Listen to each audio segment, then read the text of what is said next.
In Spanish 2, we just finished going over all the information that we should have learned in Spanish 1.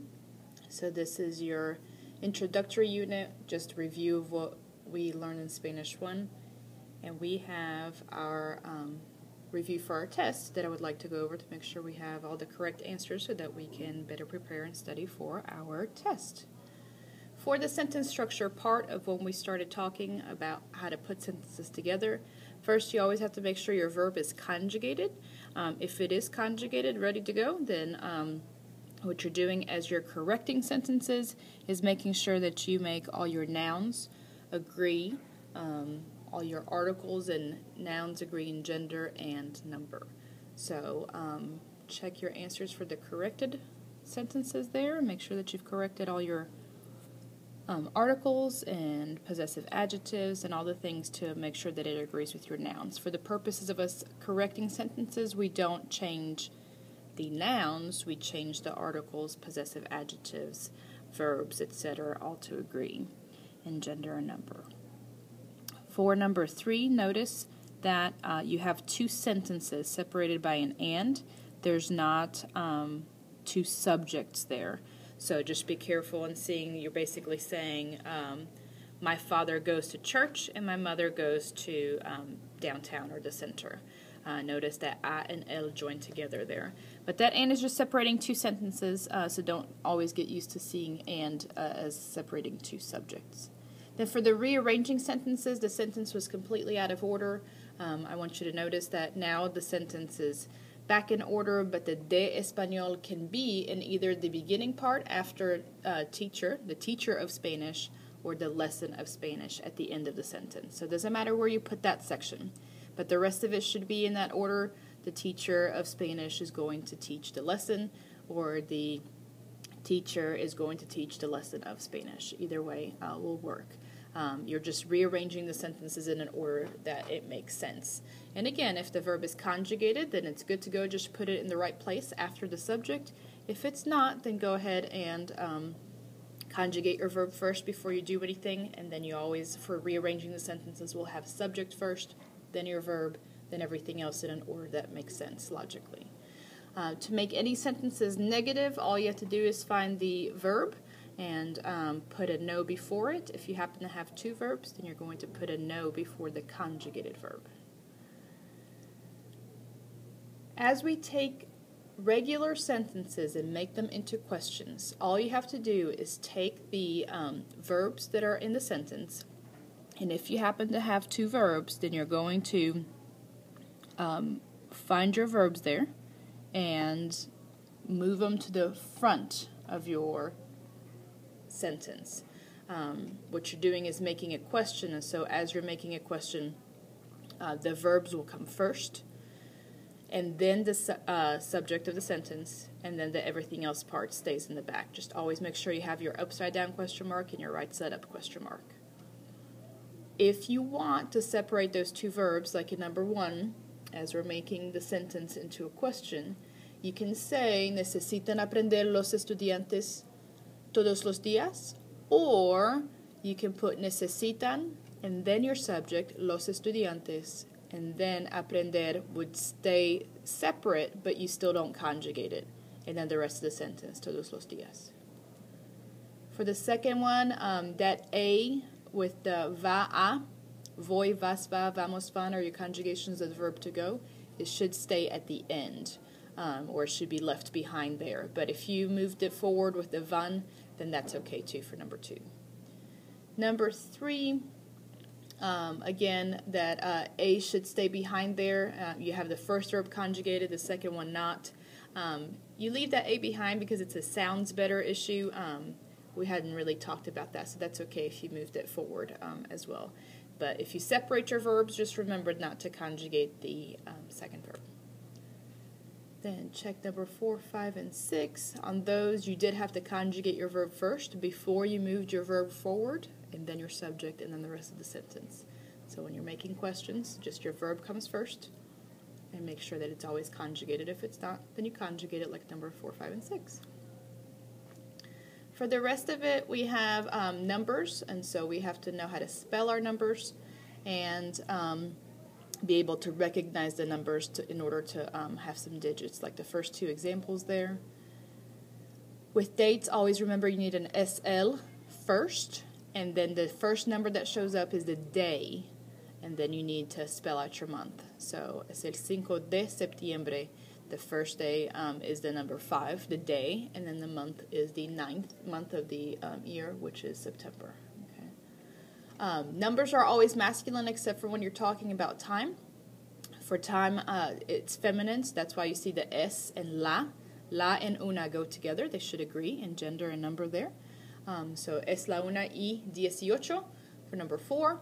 And number 5, plural time, you have to use son las for anything with the time having to do with 2 or more. And then for your minutes, you use y or menos depending if your minutes are from 0 to 30.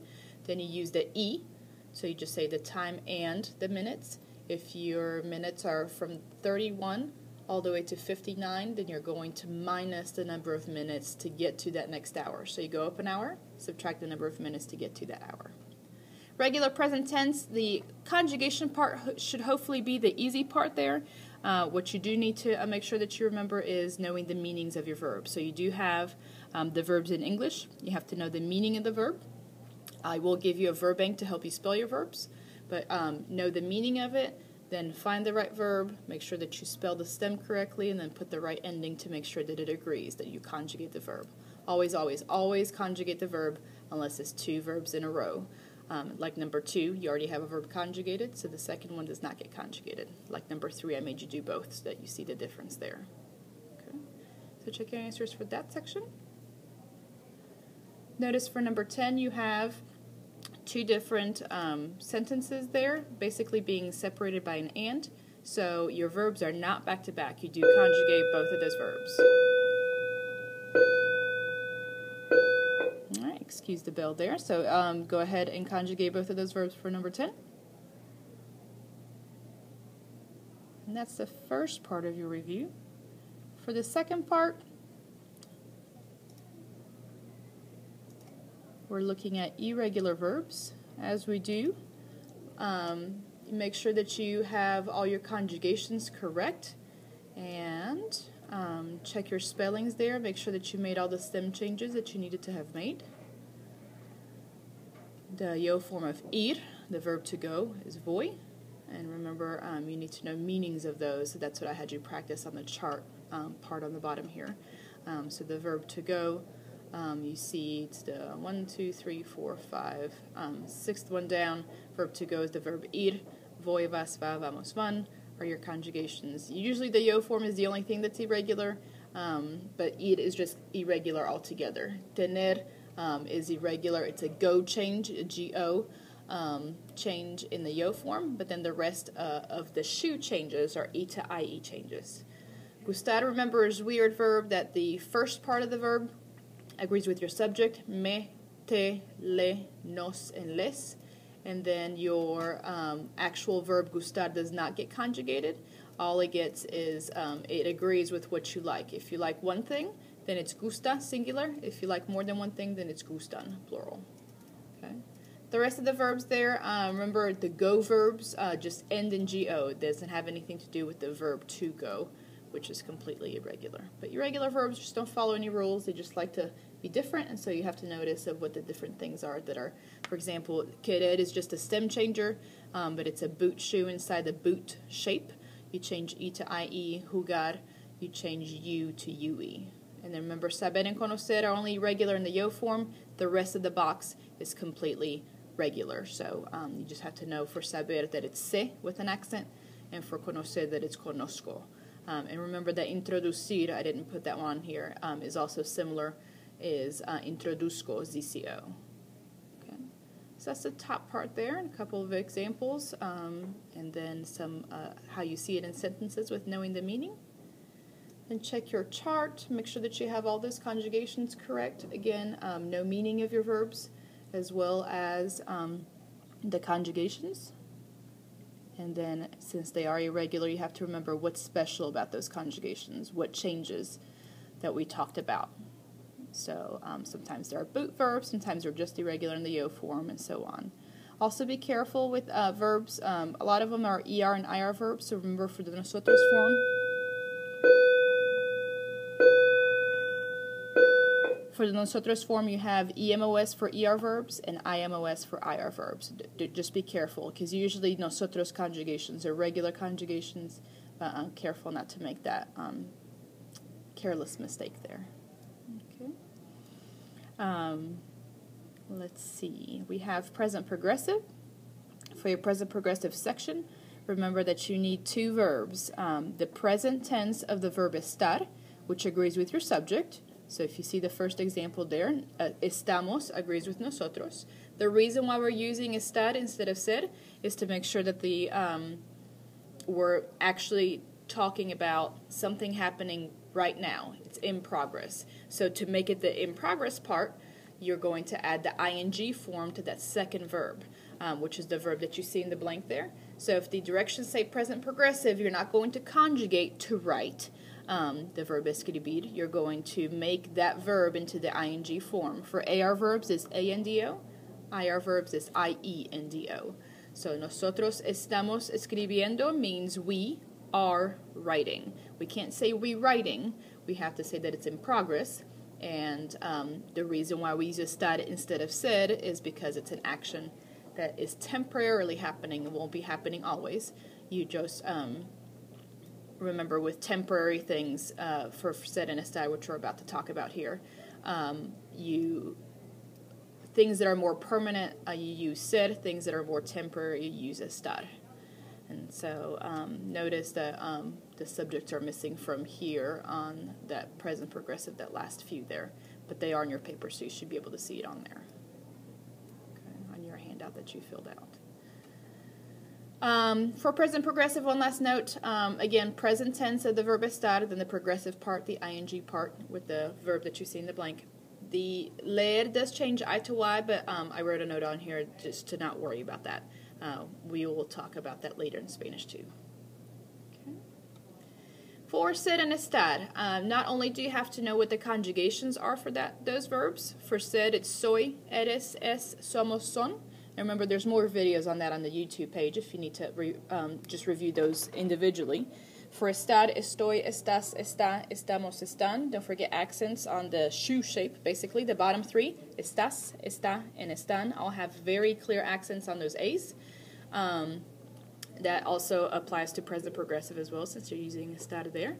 And you make sure that you, for ser and estar, once you know how to conjugate the verb, you have to then know which verb to use. And it all depends on the several different reasons we went over for ser. There should be 10 or 11 reasons for ser. Remember, there's doctor, the acronym that will help you there, for description, occupation, characteristic, then time, that also includes time and date there. The O in doctor is occupation or origin, whichever one you didn't use first, and then R for relationships.